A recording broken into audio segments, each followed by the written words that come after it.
Hallelujah. परमेश्वर का धन्यवाद करते एक बार फिर से। और मैं आप सबों का हमारे जयवंत मिनिस्ट्री बाजपुर के यूट्यूब चैनल पर मैं आप सबों का दिल से हार्दिक स्वागत करता हूँ। प्रियो, उम्मीद करता हूँ कि आप एकदम ठीक होंगे और परमेश्वर की सामर्थ और उसके अनुग्रह में बहुत ही अद्भुत तरीके से उसके महिमा में सिंहासन के नज़दीक में बने होंगे। प्रियो, आज मैं एक बहुत ही गंभीर विषय पर बातचीत करना चाहता हूँ और वो गंभीर विषय ये है कि जिस समय पर अभी प्रभु के सेवकों के ऊपर इतना सताव किया जा रहा है, उन्हें मारा जा रहा है, जेल में बंद किया जा रहा है, आखिर गलती क्या है? प्रभु के सेवकों की गलती क्या है? क्या सच में वो किसी का धर्मांतरण करते हैं? क्या वो किसी को लालच देते हैं?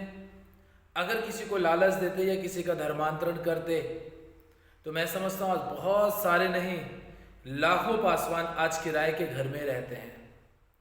अगर वो किसी का धर्मांतरण करते तो मैं समझता हूँ कि चोर, डाकू, हत्या, जमीन का वाद विवाद की फाइलें कोर्ट कचहरी में नहीं होती, बल्कि धर्मांतरण की फाइलें कोर्ट कचहरी के अंदर होती। लेकिन ये सारी चीजें हम जानते हैं कि कुछ नहीं है, बेवजह परेशान करना, मारना और तकलीफ देने वाली बातें हैं।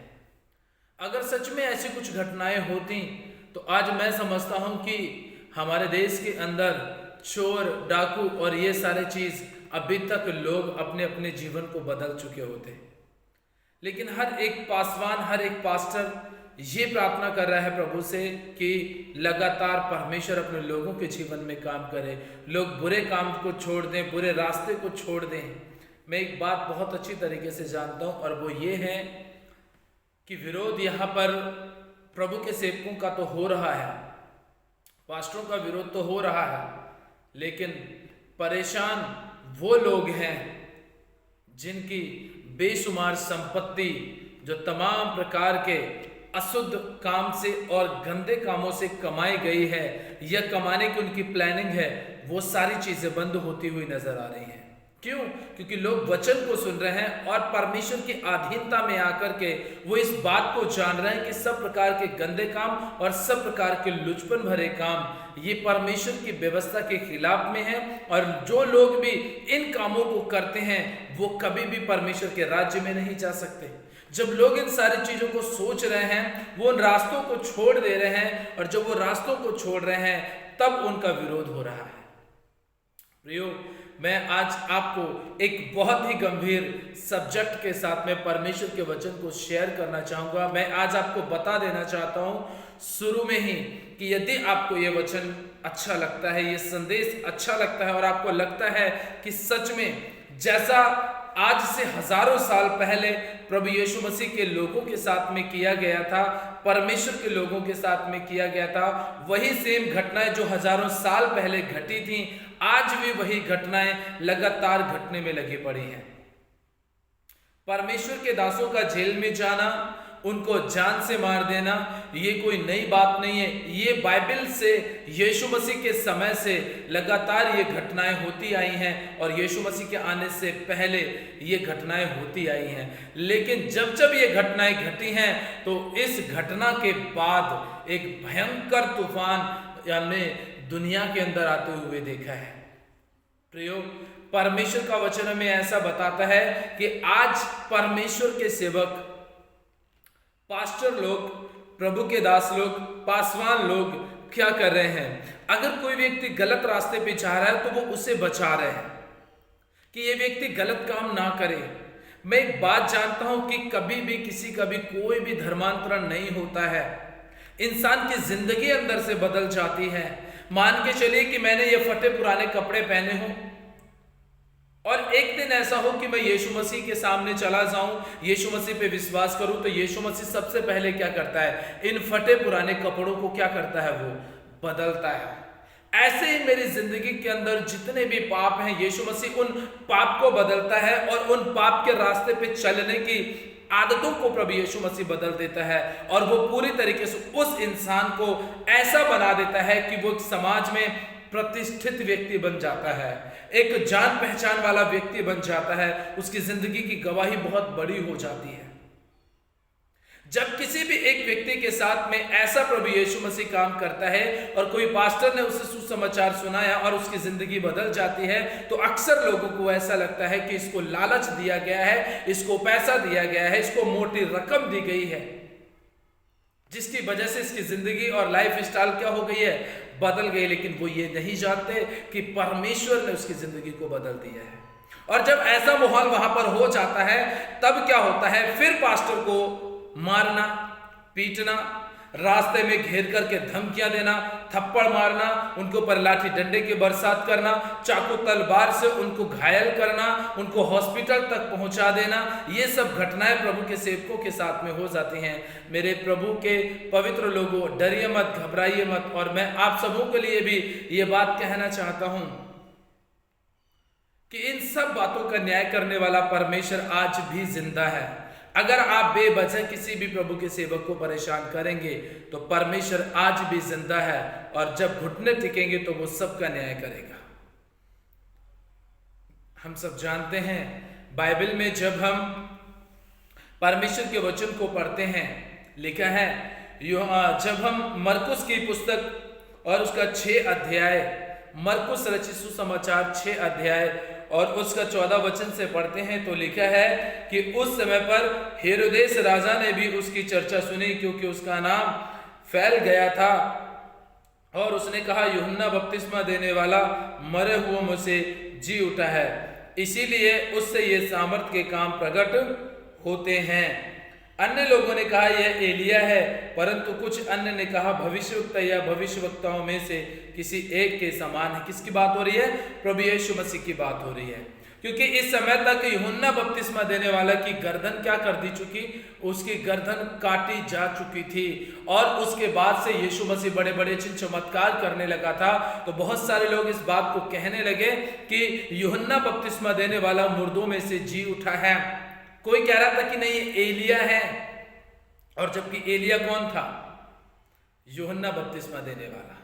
एलिया यूहन्ना बपतिस्मा देने वाला क्या हो चुका था? उसकी गर्दन काट दी गई थी, वो मर चुका था। जब राजा हेरोदेस को पता चला, अन्य लोगों को पता चला, तो वो सब लोग उसके बारे में जानना चाहते थे, उसके बारे में और बातचीत करना चाहते थे, उससे मिलना चाहते थे। ये सारी घटनाएं लगातार वहां पर घटने लगी थी, और जब ये सारी बातें हो रही थी, तो उस समय पर हेरोदेस राजा ने भी यीशु मसीह से मिलने की इच्छा जाहिर की। लेकिन उसके बाद में क्या होता है, हम इस बात को जानेंगे। हेरोदेस ने यह सुनकर कहा, जिस यूहन्ना का सिर मैंने कटवाया था वह जी उठा है। यूहन्ना का सिर किसने कटवाया था? हेरोदेस राजा ने। मैं आपको बता देना चाहता हूं, हेरोदेस राजा यूहन्ना बपतिस्मा देने वाले से प्रेम करता था, और वो उसका आदर करता था, उसका सम्मान करता था। लेकिन उसके भाई की जो पत्नी थी, उसकी बेटी ने क्या कर दिया था? उसका सर मांग लिया था, और हेरोदेस राजा ने उसकी गर्दन को कटवा दिया था। यहां पर एक बात मैं आपको बता देना चाहता हूं, जो आज के समय पर भी हो रही है।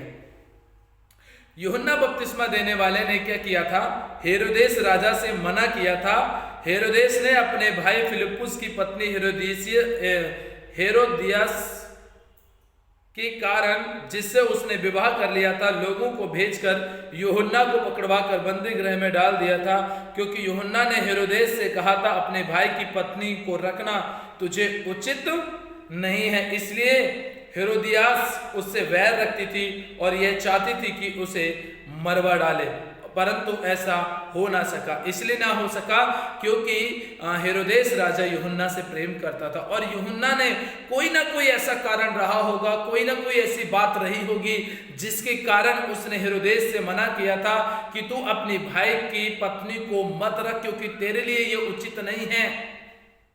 हो सकता है तेरे लिए नुकसान का कारण बने, हो सकता है तेरे राजपाट के लिए एक खतरनाक जरिया बन सके, हो सकता है तेरा राजपाट इसकी वजह से छीन जाए, कोई दुश्मन तेरे ऊपर चढ़ाई कर ले। बहुत सारे रीजन, बहुत सारे कारण हो सकते हैं। लेकिन क्या किया था? हेरोदेस राजा ने बात नहीं मानी यूहन्ना की, और उसने उससे शादी कर ली। और जब तक उसके हेरोदियास के पास में कोई अधिकार नहीं था, वो कुछ नहीं कर पाई। लेकिन जैसे ही वो राजा की रानी बनती है, उसने सबसे पहले यूहन्ना को बंदी गृह में डलवाया और अपनी बेटी को नाचने के लिए कहा, और जब बेटी नाची राजा खुश हुआ। राजा ने कहा मैं तुझे सब कुछ दे दूंगा जो भी मांगना है, लेकिन उसने यूहन्ना बपतिस्मा देने वाले का सर मांग लिया हेरोदियास के कहने पर, अपनी माता के कहने पर। उस समय पर यूहन्ना बपतिस्मा देने वाले ने कुछ भलाई को देखा और कुछ चीजों को देख करके उस समय पर बताया, लेकिन उसकी भलाई का बदला उसे मौत से मिला। आज भी ऐसा ही हो रहा है। अगर कोई भी व्यक्ति प्रभु में आ जा रहा है, मसीह यीशु को ग्रहण कर ले रहा है, तो लोगों को ऐसा लग रहा है कि इनका धर्म परिवर्तन हो गया, इनकी जिंदगी खत्म हो गई, खराब हो गई। बहुत सारे कारण सामने आ रहे हैं, जिसकी वजह से जब यूहन्ना बपतिस्मा देने वाले के साथ में ऐसा किया जा चुका, यीशु मसीह के 12 चेलों के साथ में तमाम प्रकार की प्रताड़नाएं उनके साथ में की गई थी। तो मेरे प्रभु के पवित्र सेवकों, आज भी जब आप भलाई का काम करेंगे तो लोग आपकी भलाई का बदला बुराई से देंगे। हो सकता है आपको हॉस्पिटल तक पहुंचा दें, जेल में पहुंचा दें। बहुत सारी घटनाएं आपके साथ में घट सकती हैं। प्रियो, कई सारी ऐसी घटनाएं हम आजकल देख रहे हैं, सोशल मीडिया पर देख रहे हैं, लगातार व्हाट्सएप पे, फेसबुक पर हम तमाम प्रकार की ऐसी घटनाएं देख रहे हैं कि आज किसी चर्च के ऊपर अटैक कर दिया गया, आज उस पास्टर को जान से मार दिया गया, आज किसी को जेल में भेज दिया गया, किसी को कुछ कर दिया गया, किसी को कुछ कर दिया गया। ऐसी घटनाएं तमाम प्रकार की सामने आ रही हैं, जबकि पास्टर लोगों की कोई गलती नहीं है, लेकिन जानबूझ करके उनको परेशान किया जा रहा है और इसका अंजाम बहुत भयंकर भी हो सकता है। क्यों? क्योंकि हम सब जानते हैं कि आजकल जो दुनिया का माहौल है, दुनिया का माहौल में हम सब देख रहे हैं भूखमरी, भूकंप और दुनिया में लड़ाई झगड़े। हम ऐसे माहौल की ओर बढ़ते चले जा रहे हैं कि कोई पता नहीं चलेगा। आज जितने लोग भी यीशु मसीह के लोगों को सता रहे हैं, उन्हें जान से मार रहे हैं, उनके परमेश्वर के भवन को उजाड़ कर रहे हैं, आप और मैं, हम सब एक ऐसे माहौल की तरफ चले जा रहे हैं जहां पर तीसरा विश्व युद्ध कभी भी हो सकता है। और यदि तीसरा विश्व युद्ध हो गया तो जितने आप जो मसीह लोगों को सता रहे हैं, तो आपका क्या होगा? हम तो प्रभु में मर जाएंगे और हमें विश्वास है कि हम प्रभु की नजदीकी में पहुंचेंगे, लेकिन आप तो बिना पश्चाताप किए मरेंगे, तो आपका क्या होगा? प्रियो, हम सब इस दुनिया में एक दूसरे के भाई बहन हैं और हम सबों को अपने धर्म, अपने पवित्र ग्रंथ का प्रचार करना हक और अधिकार है। सामाजिक तौर से भी, संवैधानिक तौर से भी, कानूनी तौर से भी और इंसानों के तरीके से भी, हर तरीके से आपको और मुझे यह हक अधिकार दिया गया है कि हम अपने धार्मिक पुस्तक का प्रचार कर सकते हैं। लेकिन फिर भी कुछ असामाजिक तत्व के लोग जो लगातार इन सारी बातों को क्या करने में लगे पड़े हैं, इन सारी चीज़ों को पूरी तरीके से ख़त्म करने में लगे पड़े हैं। लेकिन मसीह यीशु का राज्य कभी भी ख़त्म होने वाला नहीं है। प्रियो, ये तो मैंने यूहन्ना के बारे में आपको बताया। जब आप पहला राजाओं की पुस्तक को पढ़ेंगे और उसका 19 अध्याय पढ़ेंगे, यहाँ पर इजेबेल रानी के बारे में कहा गया है। और मेरे मसीह भाई बहनों, मैं आपको एक बात बता देना चाहता हूँ, जबकि चारों तरफ से माहौल बहुत ज़्यादा खराब हो चुका है, तो आप कुछ चीज़ों को लेकर के सावधानियां बरतिए और परमेश्वर की अधीनता में चलिए। सावधानी के साथ में, बुद्धिमानी के साथ में परमेश्वर की अधीनता में चलिए। जब तक माहौल खराब है, आप प्रार्थना में और घर में संगति करना आप ना बंद करें। आप लगातार अपनी पर्सनल प्रार्थनाओं में ज़्यादा से ज़्यादा समय उपवास के साथ समय बिताएं, क्योंकि जब तक परिस्थितियां खराब है तब तक आप अपनी आत्मा की तैयारी करें। और जैसा ही सब कुछ ठीक हो, आप प्रभु का सुसमाचार सुनाना शुरू करेंगे। आप जानते हैं बड़े बड़े चमत्कार होने शुरू हो जाएंगे। यहाँ पे लिखा है, इजेबेल रानी को जब ये पता चला कि एलिया ने क्या किया है, बाल नबी के सारे जितने भी बाल के पुजारी थे, उन नबियों को क्या कर दिया है, उसने लोगों के माध्यम से मरवा दिया है। और उसके बाद में जब राजा अहाब ने सारी बातें जाकर के इजेबेल रानी को बताया, इजेबेल रानी और भी ज्यादा क्रोध में भर गई, क्योंकि इजेबेल के बारे में भी एलिया ने मना किया था कि तू उससे शादी मत करना, लेकिन उसने उसकी बात नहीं मानी क्योंकि वो उससे प्रीति रखने लगा था। और जब उसने शादी कर ली तो शादी करने के बाद में हम सब जानते हैं कि राजा आहाब जब तक वो परमेश्वर के साथ चलता रहा परमेश्वर ने उसे बड़ी आशीष दी, लेकिन जब से उसने परमेश्वर को छोड़ करके दूसरे नबियों की पूजा करना शुरू कर दिया, दूसरे चीज़ों की पूजा करना शुरू कर दिया, और उसके बाद में परमेश्वर का क्रोध उसके ऊपर भड़कना शुरू हो गया। और उसके बाद में यहाँ पर पहला राजा 19 अध्याय में ऐसा लिखा है एक वचन में, तब आहाब ने इजेबेल को एलिया के सब काम विस्तार से बताए कि उसने सब नबियों को तलवार से किस प्रकार मरवा डाला। तब इजेबेल ने एलिया के पास एक दूत के द्वारा कहला भेजा, यदि मैं कल इसी समय तक तेरा प्राण उनका सना कर डालूं तो देवता मेरे साथ वैसा ही करें, वैसा ही वरन उससे भी अधिक करें। यह देख एलिया अपना प्राण लेकर भागा और यहूदा के बेरशेबा को पहुंचकर अपने सेवक को वहीं छोड़ दिया। इसने जब देखा कि हाँ अब रानी जो देश की रानी थी उसने मेरे प्राण की हानि करने के लिए पूरी तरीके से उसने शपथ खा ली है, तो वो अपने प्राण को लेकर के भागा। मतलब ऐसा नहीं है कि वो दौड़ने लगा, नहीं, परमेश्वर ने उसके जीवन में ऐसा काम किया, उसे बड़ी बुद्धिमानी के साथ में आगे की योजना बनाने के लिए कहा। उसने कहा कि अभी तू यहां से कुछ समय के लिए अलग हो जा। हम सब जानते हैं नासरत में जब यीशु मसीह ने सुसमाचार सुनाया था तो लोगों ने क्या किया था, उसको पकड़ करके उसको पहाड़ी से फेंकने की कोशिश की थी कि हम इसके भाई बहनों को जानते हैं, इसके माँ बाप को भी जानते हैं, तो इसके अंदर ये ताकत और शक्ति कहाँ की, इसने व्यवस्था का अपमान किया है। वो उसे पहाड़ से गिराने वाले थे, लेकिन यीशु मसीह चुपचाप उनके बीच में से होकर के चला गया। बुद्धिमानी के साथ में काम करना बहुत ही जरूरी है। इस समय पर यहाँ पर एलिया भागा नहीं है, मतलब यीशु मसीह के समान, जैसे यीशु मसीह वहां से होकर के चुपचाप चला गया, क्योंकि वो जानता था कि मुझे आगे भी परमेश्वर का काम करना है। और जैसे यीशु मसीह वहां से आगे चला गया और एलिया भी अपनी जान बचा करके वहां से वो चला गया, और जाने के बाद में जब वो आगे रास्ते में था, प्रभु ने और आगे जाने के बाद बड़ी अद्भुत सामर्थ्य के साथ में उसके जीवन में काम किया। उसने किसी को सुसमाचार नहीं सुना, अब वो परमेश्वर के साथ समय बिताना शुरू कर दिया, प्रभु की नजदीकी में समय बिताना उसने शुरू कर दिया। इसलिए मेरे मसीह भाई बहनों, बुद्धिमानी के साथ काम कीजिए। माहौल खराब है, घुटनों पे उपवास प्रार्थनाओं में समय बिताना शुरू कर दीजिए। यदि कोई भी प्रार्थना के लिए आपसे कहे तो फोन के माध्यम से आप उसके लिए प्रार्थना कीजिए। यदि आप सेफ्टी समझते हैं तो आप उसके घर जाइए, अन्यथा आप अपना पर्सनल समय परमेश्वर के साथ में बिताइए, क्योंकि जब तक माहौल ठीक नहीं होगा आप सुरक्षित नहीं रह पाएंगे। इसलिए आज मैं इस वचन के द्वारा आप सबों को बता देना चाहता हूं कि एलिया के समान बुद्धिमानी के साथ काम कीजिए, और जितनी भी भलाइयाँ की गई हैं आपके द्वारा, परमेश्वर ने लोगों के जीवन में जितनी भी भलाइयाँ की गई हैं परमेश्वर उन सबों का बदला लेगा, और जितनी भी बुराइयाँ की गई हैं परमेश्वर उसका बदला लोगों को जरूर देगा। इसलिए सावधान रहिए, सुरक्षित रहिए, प्रार्थना में, उपवास में, परमेश्वर के नज़दीकी में समय बिताते रहिए, क्योंकि ऐसा ही करने से परमेश्वर आपके जीवन में अद्भुत रीति से काम करेगा। इसलिए आज जबकि हम सब जानते हैं कि पास्टरों को मारा जा रहा है, तो आपका नंबर, हमारा नंबर कभी भी ना लगे, ऐसे हम प्रभु से जरूर प्रार्थना करें, क्योंकि परमेश्वर सबसे प्रेम करता है और वो नहीं चाहता है कि कोई भी उसके दास को छुए, तो वो परमेश्वर की आँख की पुतली को छूता है। यदि आपको और मुझे कोई छुएगा वो परमेश्वर की आँख की पुतली को छुएगा, और आँख की पुतली इतनी नाजुक होती है